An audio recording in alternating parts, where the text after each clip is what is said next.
नमस्कार दोस्तों, कैसे हैं आप सब। स्वागत है आप सबका आपके अपने चैनल स्पर्श क्लासेस में। तो दोस्तों यहाँ पर चल रही है माइक्रो टीचिंग की कंप्लीट सीरीज, जिसके अंदर हम माइक्रो टीचिंग और उनकी सभी स्किल्स को डिटेल में देख रहे हैं लेसन प्लान के साथ। पूरा हम डिटेल से डीप स्टडी कर रहे हैं कि माइक्रो टीचिंग क्या होती है और उसकी कौन कौन सी स्किल्स होती हैं। हमने अभी तक प्रीवियस वीडियोस में माइक्रो टीचिंग का बेसिक कंसेप्ट देख लिया है, साथ ही साथ हमने पहली स्किल यानी कि इंट्रोडक्शन स्किल को हमने समझ लिया है, उसका लेसन प्लान भी हम देख चुके हैं। आज की इस वीडियो में मैं लेकर आई हूँ व्याख्यान कौशल यानी कि एक्सप्लेनेशन स्किल। व्याख्यान कौशल में क्या होता है बेसिकली कि आप जो चैप्टर आपने इंट्रोड्यूस किया था लास्ट वीडियो में, उसी चैप्टर को आपको एक्सप्लेन करना है, व्याख्या देनी है।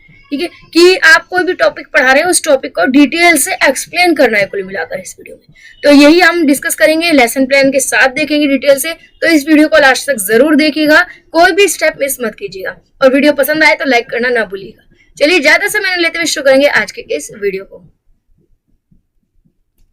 तो दोस्तों आप देख पा रहे होंगे स्क्रीन पर व्याख्यान कौशल यानी कि एक्सप्लेनेशन स्किल। एक्सप्लेनेशन स्किल में क्या होता है कि आपका जो भी पाठ्य वस्तु यानी कि कंटेंट है, जो आपका टॉपिक है, उसको आपको इजीएस्ट फॉर्म में प्रेजेंट करना होता है। कोई भी टॉपिक हो सकता है, उसको आपको सबसे इजी से इजी फॉर्म में बच्चों के सामने एक्सप्लेन करना होता है, ताकि बच्चे जो है उस टॉपिक को समझ जाएं, जो है उसको अंडरस्टैंड कर लें। ठीक है, जो आप एक्सप्लेनेशन करते हैं वो बेसिकली 3 लैंग्वेजेस में की जा सकती है। कौन कौन सी लैंग्वेज? एक तो आप कंटेंट जो की लैंग्वेज में, जो आपका कंटेंट है उसके अकॉर्डिंग आप लैंग्वेज बना सकते हैं, या आप किसी राइटर की लैंग्वेज बोल रहे हैं यानी कि किसी बुक में से, अगर आप बुक में से पढ़कर रीडिंग सुना रहे हैं, उनकी लैंग्वेज में बता रहे हैं, तो वो एक्सप्लेनेशन हो सकती है। और एक होती है टीचर की खुद की अपनी लैंग्वेज। टीचर की खुद की अपनी लैंग्वेज सबसे बेस्ट कौन सी रहती है? सबसे बेस्ट रहती है कि आप अपनी भाषा में इजी से इजी फॉर्म में बच्चों को सिखाएं, या हम कहें तो बच्चों की जो भाषा होती है इजी से इजी फॉर्म में उसमें लैंग्वेज में सिखाना चाहिए, क्योंकि उसमें आप इजी वर्ड्स, इजी वोकैबुलरी का यूज करते हैं। जो बुक की लैंग्वेज होती है वो थोड़ी सी हार्ड होती है। ठीक है, तो यहाँ इंग्लिश और हिंदी दोनों में लिखा हुआ है, आप देख सकते हैं।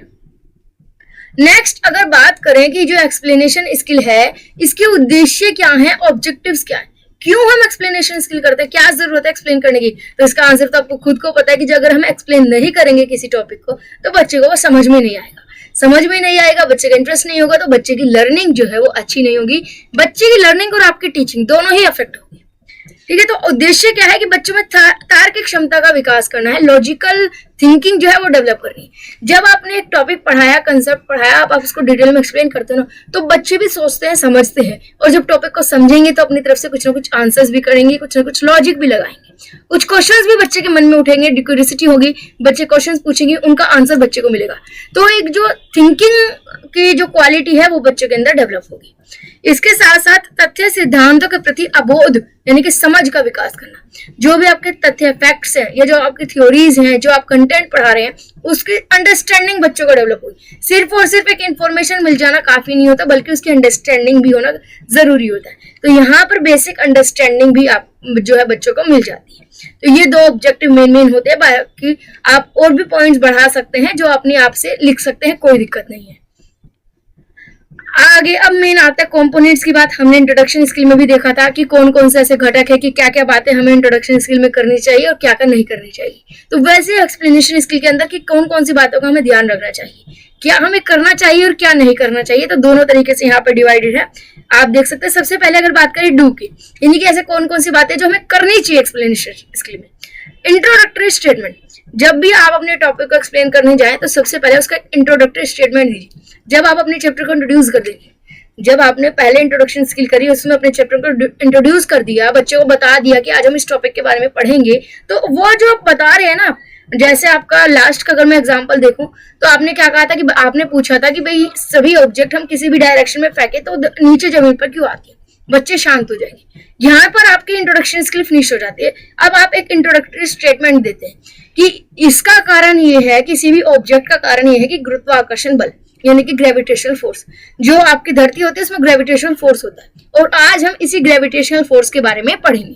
तो ये जो स्टेटमेंट है ये आपके इंट्रोडक्टरी स्टेटमेंट है, प्रस्तावना आप कह सकते हैं, प्रस्तावना स्टेटमेंट या वाक्य, प्रस्तावना वाक्य कह सकते हैं आप इसको, कि जिससे कि बच्चे को एक ये पता चल जाएगा ओवरव्यू कि आज वो क्या पढ़ने जा रही है। ठीक है, इसके बाद आप एक्सप्लेनेशन करेंगे। एक्सप्लेनेशन के अंदर आप कोशिश करें ज्यादा से ज्यादा एक्सप्लेनेशन लिंक का इस्तेमाल करें, यानी कि कुछ ऐसे लिंक्स होते हैं जैसे कि क्यों, क्योंकि, इसलिए, अतः, तो इस तरीके के वर्ड्स का यूज करें ताकि आपका जो एक्सप्लेनेशन है वो एक सीक्वेंस में चलती रहे। इजी लैंग्वेज में करें, टेक्नोलॉजी का ज्यादा से ज्यादा यूज करें। यहाँ पर आप लिख सकते हैं एड्स का ज्यादा से ज्यादा यूज करें, जो टीचिंग एड्स होती है उनका ज्यादा से ज्यादा इस्तेमाल करें। जो डिफिकल्ट वर्ड आप बोल रहे हैं एक्सप्लेनेशन के अंदर, उसको आप ज्यादा डिटेल से एक्सप्लेन कर दीजिए, या आप उनको बोर्ड पर भी मेंशन कर सकते हैं। कॉन्क्लूजन, जब आपका एक्सप्लेनेशन खत्म हो जाए, लास्ट में कॉन्क्लूजन स्टेटमेंट भी बच्चों को दो, ताकि एक पूरे सेशन का ओवरव्यू जो है वो कंप्लीट बच्चों को मिल सके। Q&A आप पूछ सकते हैं। Q&A के अंदर यानी कि क्वेश्चन आंसर, बच्चों से जब आप क्वेश्चन आंसर पूछते हैं तो आपको ये पता चलता है कि बच्चे कितना अंडरस्टैंड बच्चों ने किया है, आपने जो एक्सप्लेनेशन दी है वो बच्चों को समझ आई कि नहीं आई, इसको चेक करने के लिए आप क्वेश्चन आंसर पूछ सकते हैं। क्या क्या काम नहीं करने चाहिए? इनकंसिस्टेंट स्टेटमेंट, आपको जो स्टेटमेंट दे रहे हैं वो बिल्कुल तारतम्यता के साथ सीक्वेंस में चलना चाहिए। ऐसा नहीं होता कि बीच बीच में ब्रेक लग रहा है, बीच बीच में आप अटक रहे हैं, तो कुल मिलाकर कह सकते हैं अटकना नहीं चाहिए। Sense of non challenge, decrease obstructed speech या एम्बिजियस वर्ड्स एंड प्रोवर्ब्स, यानी कि कुल मिलाकर यहाँ क्या क्या कह सकते हैं आप, क्या क्या नहीं करना चाहिए।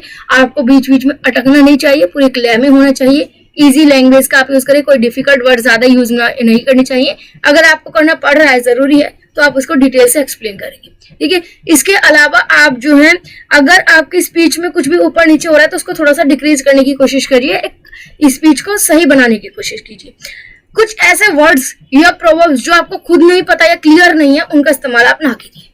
जो वर्ड्स आपको क्लियर है, सिर्फ और सिर्फ उन्हीं का इस्तेमाल आप ज्यादा से ज्यादा करें। जो क्लियर नहीं है, जो आप बता नहीं सकते बच्चों को, उनका इस्तेमाल ना करें। तो ये कुछ जो है पॉइंट थे, कंपोनेंट यानी कि घटक थे। अब अगर बात करें एग्जाम्पल की, तो जैसे लास्ट में देखा था, अब भी देखते हैं। इसमें हमने टॉपिक लिया है संघनन, साइंस का ही एक टॉपिक है संघनन। तो इसकी हमने पहले प्रस्तावना कौशल दे दी, प्रस्तावना कौशल नहीं, सॉरी, प्रस्तावना कथन, यह वाक्य। इसके अंदर हमने क्या किया कि ग्लास में बर्फ का पानी डालकर छात्रों के क्लास के बाहर सतह पर पानी की बूंदें क्यों आ जाती है, यहाँ पर बच्चे शांत रहते हैं। जैसे कि मैंने कहा था ग्रेविटेशनल फोर्स में क्या हुआ था कि लास्ट में हमने क्वेश्चन पूछा था कि कोई भी ऑब्जेक्ट किसी भी डायरेक्शन में फेंको, जमीन पर क्यों आ रही, तो बच्चे यहाँ पर शांत हो गए थे क्योंकि इनको रीजन नहीं पता था। आप उसके बाद बता देंगे कि इसका रीजन है ग्रेविटेशनल फोर्स, और आज हम इस ग्रेविटेशनल फोर्स के बारे में पढ़ेंगे। वही चीज यहाँ पर है, आपने ग्लास में बर्फ का पानी डाल दिया, बिल्कुल चिल्ड वाटर डाल दिया। अब जो चिल्ड वाटर होगा उसकी जो बूंदे हैं वो ग्लास के बाहर आ जाएंगी, सतह पर आ जाएंगी। तो अब बच्चों से पूछेंगे कि क्यों आई है सतह पर, इसका रीजन क्या है, तो बच्चे ऑब्वियसली शांत रहेंगे क्योंकि उन्हें इसका रीजन नहीं पता। अब आप एक्सप्लेन कर देंगे कि ऐसा जो होता है संघनन के कारण होता है, ठीक है। टेम्परेचर वगैरह आप बेसिक जो इंट्रोडक्शन है वो आप उसको मैं बता देंगे। इसके बाद जो है आप आराम से अच्छे से एक्सप्लेन कर सकते हैं पूरे टॉपिक को, चाहे आप उसके अंदर कोई टीचिंग एड्स यूज कर सकते हैं, कोई मॉडल यूज कर सकते हैं, कोई एक्सपेरिमेंट करके दिखा सकते हैं, और लास्ट में कंक्लूजन स्टेटमेंट दे देंगे। कुछ क्वेश्चन पूछ सकते हैं कि जैसे कि संगठन की क्रिया किस कारण होती है, तापांतर के कारण होती है, बच्चे बता देंगे। क्वेश्चन आंसर से आपको पता चल जाएगा कि बच्चे कितना समझे कितना नहीं समझे। तो ये आपके कुल मिलाकर एक्सप्लेनेशन स्किल हो जाती है। एक्सप्लेनेशन स्किल में कुछ ज्यादा नहीं है, बहुत ही छोटी स्किल्स है, ज्यादा इसमें टेंशन नहीं लेनी है। आई होप आपको क्लियर हो गई होगी।